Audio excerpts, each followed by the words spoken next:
पार्वती भागकर बाहर आई। अपने पति द्वारा त्रिशूल से बेटे की गर्दन को अलग करने पर मां पार्वती क्रोध में भर गई और क्रोध में अपने शरीर से 9 देवियों को प्रकट कर दिया। आदेश दिया, जाओ देवियों, पूरी त्रिलोकी में कोई भी बेटा मिले सबकी गर्दन काट कर लेकर आओ। जैसे भगवती का क्रोध देखा, देवता चरणों में गिर गए, प्रभु माता को मनाने लगे। सारे देवताओं के द्वारा भगवती की प्रार्थना की गई, मां का क्रोध शांत हुआ। शिव जी ने कहा, देवी मुझे पता नहीं कि तेरा बेटा है, तू क्रोध को शांत करके सारी देवियों को वापस शरीर में प्रवाहित करो। देवी मैं तेरे बेटे को जिंदा करता हूं। तभी मां भगवती शांत हुई, 9 देवियों को वापस शरीर में लिया। भगवान शिव ने विष्णु को आदेश किया, उत्तर शाम पुनर्यात प्रथमम यो मिले दिए तत्शिरस्य समाधृत योजनियम कलेवरे। तुम उत्तर दिशा की ओर जाओ, क्योंकि उत्तर दिशा ऋषि मुनियों की दिशा है। कोई भी पशु पक्षी मनुष्य जीव जंतु सबसे पहले मिले, चक्र सुदर्शन से सर काट के ले आना। भगवान विष्णु उत्तर दिशा में गए। एक तालाब के किनारे हाथी और हथनी दोनों तालाब के किनारे प्राण त्यागे पड़े हैं। अभी हथनी के गर्भ से बच्चे ने जन्म लिया। बच्चे को जन्म देते समय हथनी की प्राण चले गए। हाथी उसी के वियोग में प्राण त्याग गया था। अकेला हाथी का बच्चा चिंघाड़ रहा था। भगवान विष्णु ने चक्र सुदर्शन से हाथी के बच्चे की सर काटी, सिर को काट करके शिवजी को दिया। शिवजी ने अमृत लेकर, किससे लिया अमृत मैं नहीं बताऊंगा, किससे लिया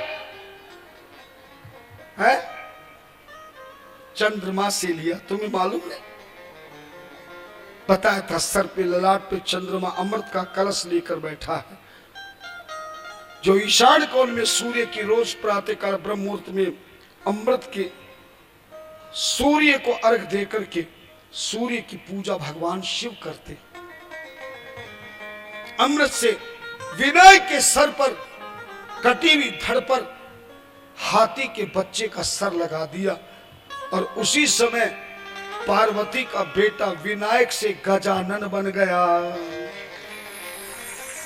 सारे देवी देवता प्रार्थना करने लगे, गजानन भूति गणादि सेवितम कपित्थ जम्बु फल चारु भक्षणम उमा सुतम शोक विनाशकारिकम नमामि विघ्नेश्वर पाद पंकजम।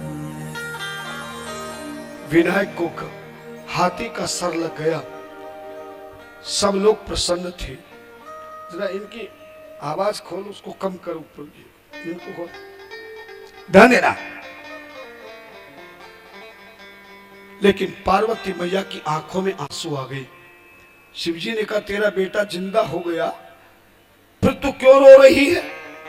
माता ने कहा, हे प्रभु, आपने मेरे बेटे के जिंदा करके मेरा कार्य तो कर दिया, लेकिन जिस बेटे की गर्दन कटवा के तुम लाकर मेरे बेटे के धड़ पे लगाए हो, उस हाथी के बच्चे की मां की क्या हालत होगी ये मैं जान सकती हूं। एक मां की गोदी खाली करके दूसरी मां की गोदी भरना कोई अच्छी बात नहीं है।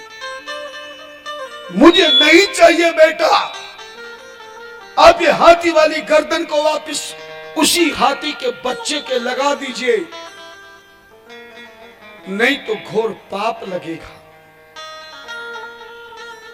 पार्वती के वचन सुन के भगवान शंकर हंसने लगे, बोले, देवी तू मेरी लीला को नहीं जानती। सच बता, शनि के प्रकोप से तूने विनायक के इस चेहरे को ऐसा बनाने के लिए वरदान मांगा था कि मेरे बेटे की सबसे पहले पूजन हो, पूज्यवान मेरा बेटा बने और उसके साथ बेटे के साथ मुझ मां की भी पूजा हो सके। जिस बेटे की कोई आदमी पूजा करेगा तो उसकी मां की पूजा करेगा कि नहीं, बोलो? ना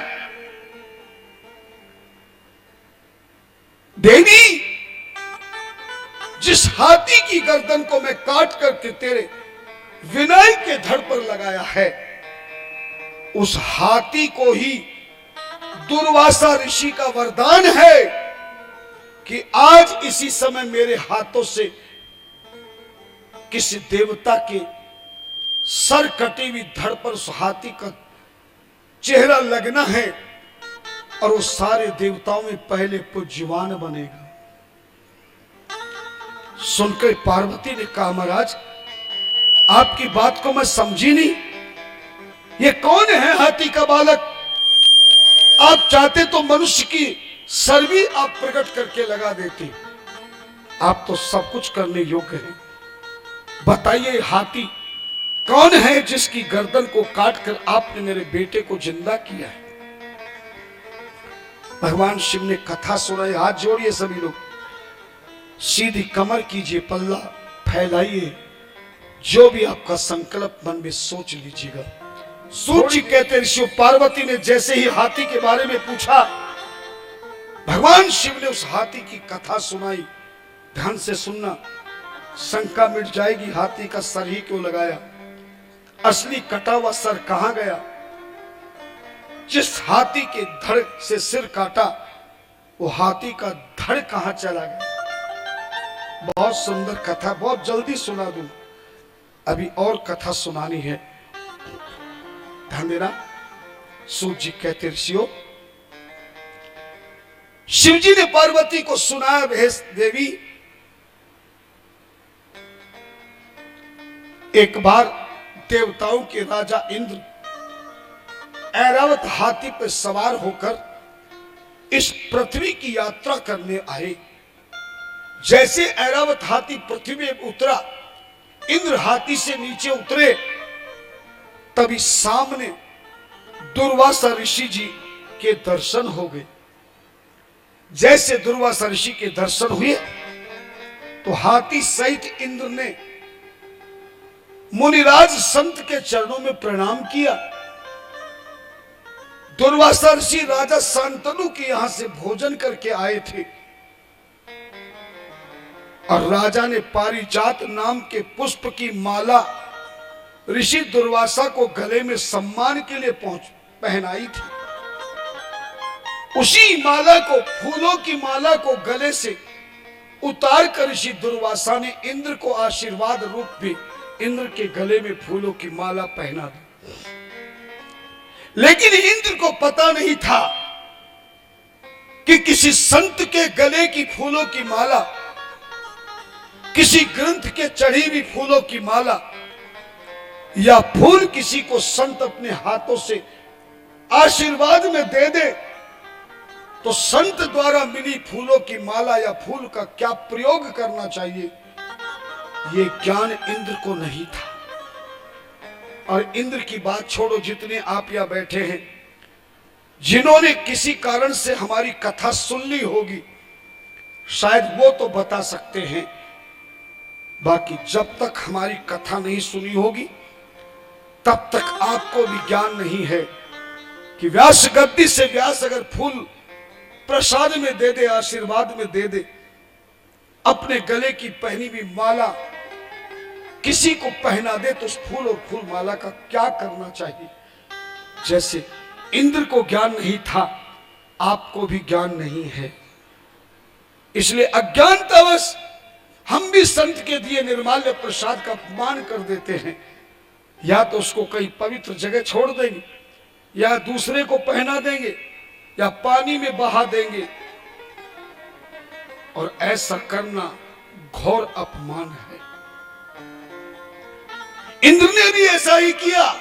अज्ञानतावश ऋषि दुर्वासा ने जो फूलों की माला पहनाई उसको गले से निकाल करके अपने ऐरावत हाथी की गर्दन पे डाल दी। हाथी का स्वभाव है, गर्दन पे अचानक कोई हाथी की कोई चीज आती है तो हाथी को क्रोध आ जाता, क्रोधित हो जाता है, और क्रोध में हाथी अपनी सूंड से गर्दन में गिरी हुई वस्तु को नीचे जमीन पर डाल करके गुस्से में पांव से कुचल देता है।